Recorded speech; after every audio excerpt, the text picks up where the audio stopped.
Que Dieu, le Père de Jésus-Christ et notre Père céleste, vous bénisse abondamment au nom inégalable de Jésus-Christ, qui est assis à la droite de Dieu et qui intercède pour nous. Je rends d'abord grâce à Dieu, le Créateur, pour ce privilège qu'il me donne de partager sa parole avec vous. C'est moi, Tito Mbanda. Bienvenue à cette émission qui dit la parole de Dieu. Connaissez-vous la bonne nouvelle qui doit être annoncée à toute la création? Connaissez-vous la bonne nouvelle qui doit être annoncée à toute la création? Si vous ne la savez pas, vous allez la connaître aujourd'hui. Cette bonne nouvelle est la suivante. Jésus-Christ est ressuscité. Je répète, cette bonne nouvelle est la suivante. Jésus-Christ est ressuscité. Allons dans l'évangile de Jean, chapitre 20. Jean, chapitre 20, et nous allons lire le verset 1 à 3.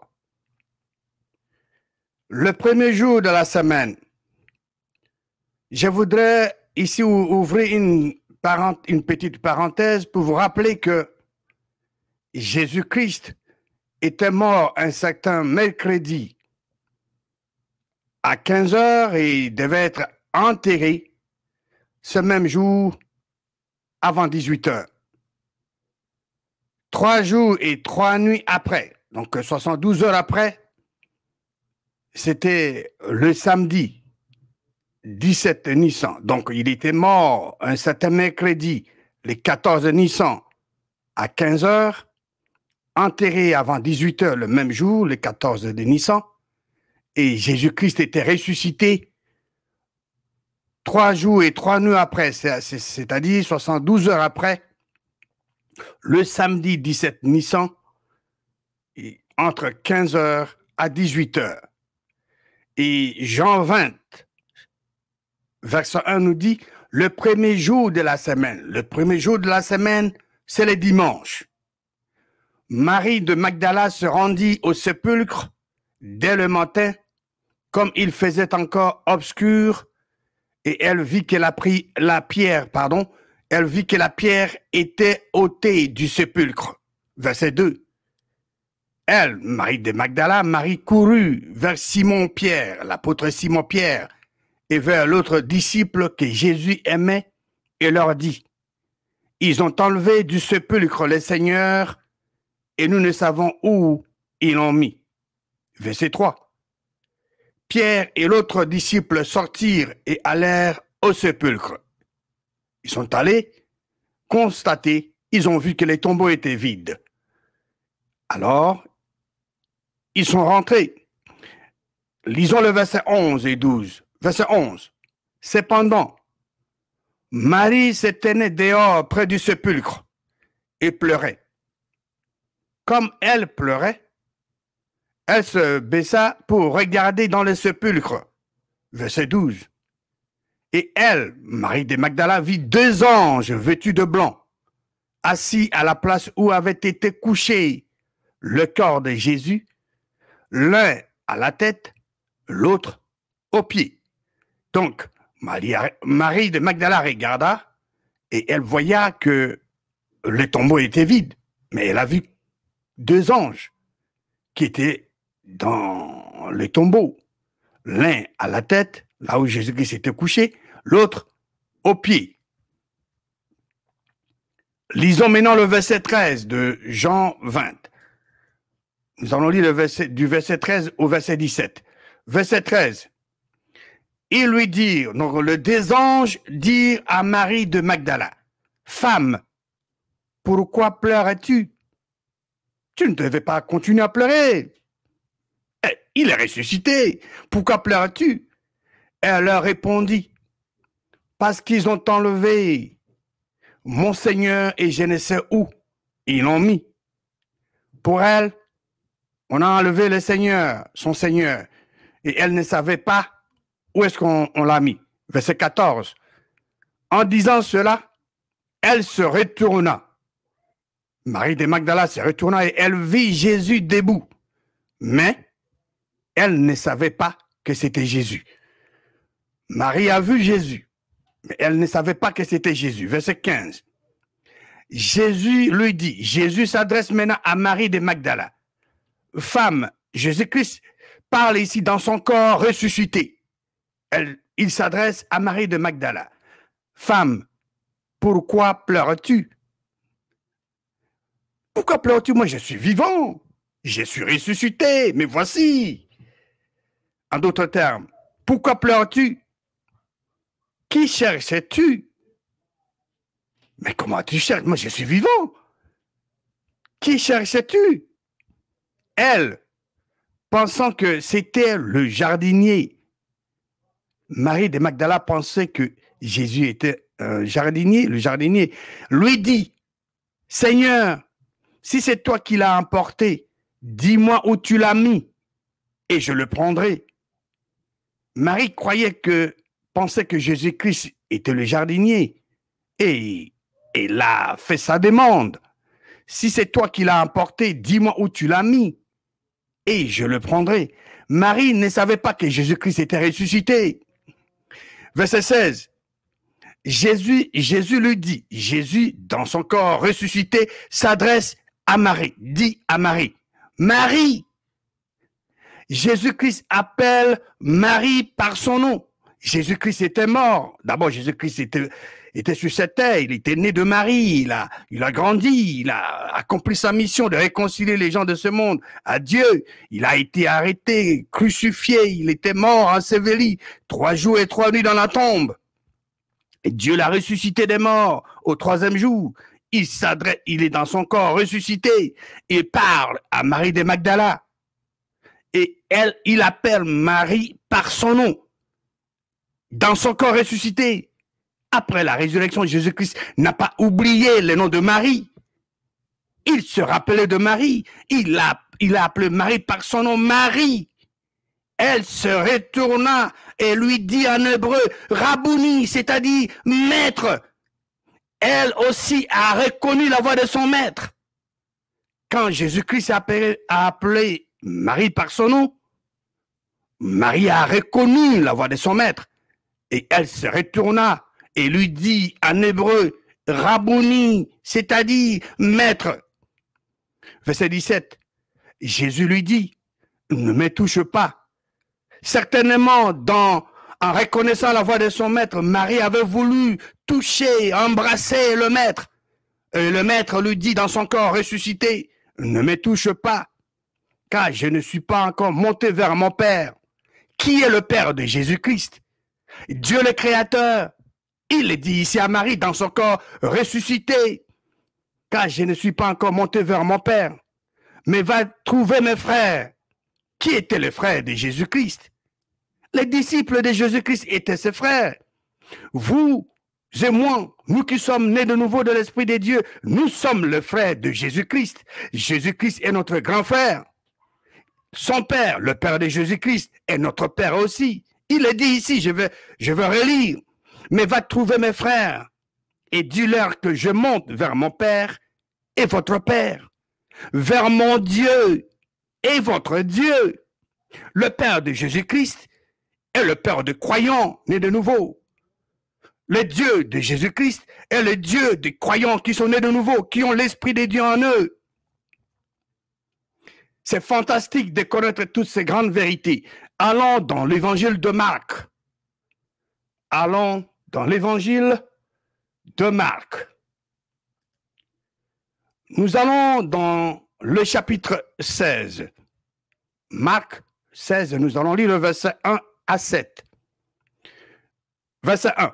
Lorsque le sabbat fut passé, Marie de Magdala, Marie, mère de Jacques, et Salomé achetèrent des aromates afin d'aller embaumer Jésus. Parce que elles ont vu que Jésus-Christ, disons, ces groupes de femmes avaient remarqué que Jésus-Christ n'avait pas été embaumé quand il était mis dans le tombeau. Elles ont acheté des aromates pour aller embaumer Jésus. Verset 2. Le premier jour de la semaine, comme je venais de le dire, le dimanche, elles se rendirent au sépulcre de grand matin, comme le soleil venait de se lever. Verset 3. Elles disaient entre elles, qui nous roulera la pierre loin de l'entrée du sépulcre? C'était leur préoccupation. Elles se demandaient qui va rouler la pierre loin de l'entrée du sépulcre. C'était une grosse pierre. Verset 4. Et levant les yeux, elles aperçurent que la pierre, qui était très grande, avait été roulée. Verset 5.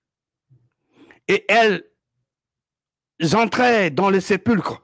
Les femmes entraient dans le sépulcre, virent un jeune homme assis à droite, vêtu d'une robe blanche, et elles furent épouvantées. Elles étaient effrayées. Il leur dit, c'était un ange. Et l'ange leur dit, l'ange s'adresse aux femmes, ne vous épouvantez pas. Vous cherchez Jésus de Nazareth qui a été crucifié. Mais comment? Il est ressuscité. C'est la bonne nouvelle. Il est ressuscité. Il ne pointe ici. Voici le lieu où on l'avait mis. Fantastique. La très bonne nouvelle. L'ange l'a communiqué. L'ange l'a annoncé aux femmes. Il est ressuscité. Il ne pointe ici. Le tombeau est vide, comme vous pouvez le remarquer, comme vous pouvez le voir. Voici le lieu où on l'avait mis. Verset 7. Mais allez dire à ses disciples. L'ange charge les femmes à aller dire aux disciples de Jésus-Christ et à Pierre qu'il vous précède en Galilée. C'est là que vous le verrez comme il vous l'a dit. Lisons maintenant le verset 14 à 19 de l'évangile de Marc, chapitre 16. Verset 14. Enfin, il, faisant allusion à Jésus-Christ, il apparut aux 11 apôtres, pendant qu'ils étaient à table, et il leur reprocha leur incrédulité et la dureté de leur cœur. Pourquoi? Parce qu'ils n'avaient pas cru ceux qui l'avaient vu ressusciter. Verset 15. Puis il leur dit, Jésus-Christ dit aux 11 apôtres, il leur dit, allez par tout le monde et prêchez la bonne nouvelle à toute la création. Jésus-Christ charge ses disciples, ses apôtres, à aller prêcher la bonne nouvelle à toute la création. Quelle était la bonne nouvelle? Quelle était la bonne nouvelle? La bonne nouvelle était que Dieu a ressuscité Jésus-Christ d'entre les morts. La bonne nouvelle, c'est la résurrection de Jésus-Christ. Verset 16. Celui qui croira et qui sera baptisé sera sauvé, mais celui qui ne croira pas sera condamné. Verset 16 dit, celui qui croira. Celui qui croira quoi? Que Jésus-Christ est ressuscité, que Dieu a ressuscité Christ d'entre les morts, et qui sera baptisé sera sauvé. Mais celui qui ne croira pas que... Alors, la question est la suivante. Celui qui ne croira pas quoi? Mais celui qui ne croira pas que Dieu a ressuscité Jésus-Christ d'entre les morts sera comment? Sera condamné. C'est simple. Celui qui croira que Dieu a ressuscité Jésus-Christ d'entre les morts sera sauvé. Celui qui ne croira pas que Dieu a ressuscité Jésus-Christ d'entre les morts sera condamné. C'est simple. La parole de Dieu est claire. Vous n'avez pas besoin de dictionnaire pour comprendre, pour chercher à comprendre ce que Dieu nous communique dans sa parole. Verset 17. Voici les miracles qui accompagneront ceux qui auront cru. Les miracles accompagneront ceux qui auront cru quoi? Quel est le contexte? Les miracles accompagneront ceux qui auront cru que Dieu a ressuscité Jésus-Christ d'entre les morts. Les miracles n'accompagnent pas toujours les chefs des églises. Non, 1000 fois non. Dieu, dans sa parole, n'a pas dit que le miracle accompagneront toujours les dirigeants des églises. Jésus-Christ dit ici dans son corps ressuscité, voici les miracles qui accompagneront ceux qui auront cru à la résurrection, ceux qui auront cru que Dieu a ressuscité Jésus-Christ d'entre les morts. En mon nom, au nom de Jésus-Christ, ils chasseront le démon, les esprits diaboliques. Ils parleront de nouvelles langues. Ma question à vous, mon frère et ma soeur, avez-vous cru que Dieu a ressuscité Jésus-Christ d'entre les morts? Si la réponse est oui, est-ce que vous parlez de nouvelles langues?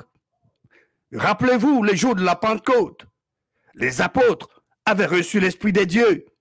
Et la première manifestation de l'Esprit qu'ils avaient opérée, c'était quoi? C'était le parler en langue. Le parler en langue témoigne toujours la présence de la puissance divine du vrai Dieu à l'intérieur de l'individu. Donc, le miracle accompagneront ceux qui auront cru que Dieu a ressuscité Jésus-Christ d'entre les morts. Et le parler en langue, c'était l'un des miracles. Les autres miracles, ont été accomplis par les apôtres.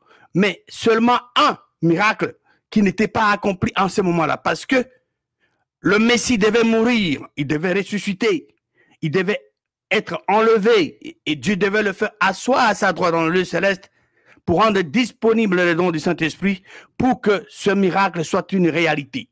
Donc, le parler en langue n'était pas disponible quand Jésus-Christ était sur cette terre.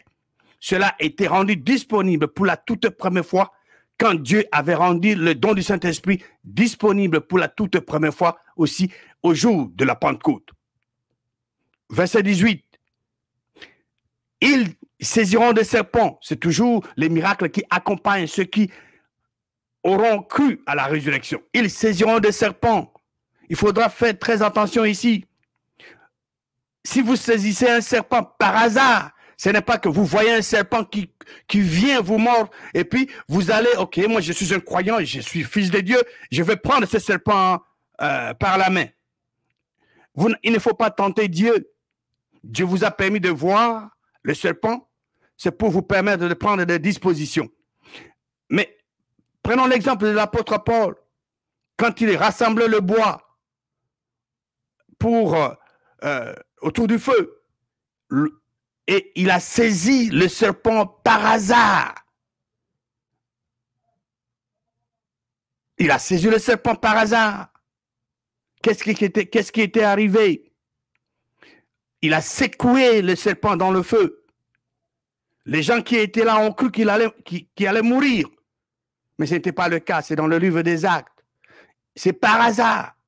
Il ne faut pas tenter Dieu. Les gens qui font la manipulation des serpents ne font pas la volonté du vrai Dieu. La manipulation du serpent, c'est diabolique.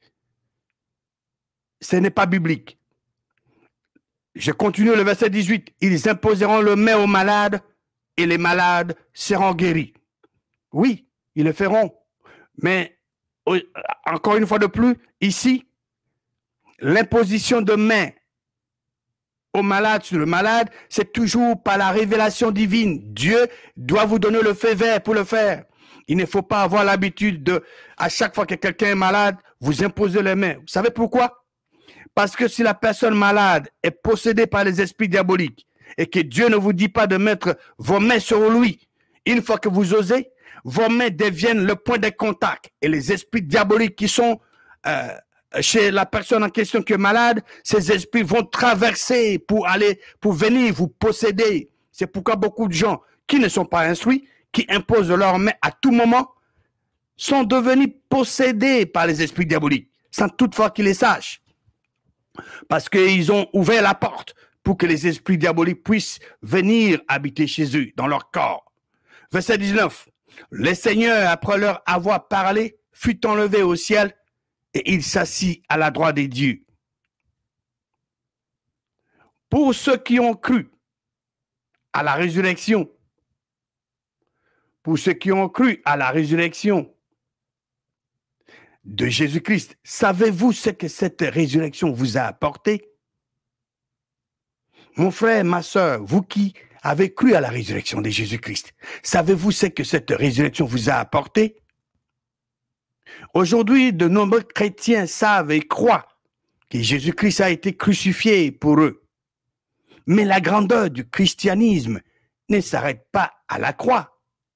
La grandeur du christianisme réside dans le fait que quelque chose de spécial se produit après la mort de Jésus.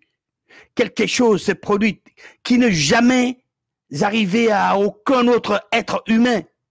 Dieu a ressuscité Jésus-Christ d'entre les morts pour ne plus mourir. Jésus-Christ est ressuscité. 40 jours plus tard, Dieu l'a fait monter au ciel. Il l'a fait asseoir à sa droite. La résurrection et l'ascension de Jésus-Christ ont fourni à l'humanité une nouvelle façon de vivre, donnant à ceux qui croient au Fils de Dieu une position de puissance. Qu'est-ce qui arrive à une personne qui croit à la résurrection de Jésus-Christ? Qu'est-ce qui arrive à une personne qui croit à la résurrection de Jésus-Christ? Romains chapitre 10, verset 9 nous donne la réponse. Si tu confesses de ta bouche le Seigneur Jésus, et si tu crois dans ton cœur que Dieu a ressuscité Jésus-Christ d'entre les morts, tu seras sauvé. Cette personne qui croit à la résurrection est sauvée en recevant les dons du Saint-Esprit. Et cette personne reçoit le Christ en elle. Vous recevez le Christ en vous. C'est ce qui est dit dans la parole de Dieu dans Colossiens chapitre 1, verset 27. À qui Dieu a voulu faire connaître quelle est la glorieuse richesse de ce mystère parmi les païens, savoir Christ en vous. Christ en vous. Christ en vous, l'espérance de la gloire.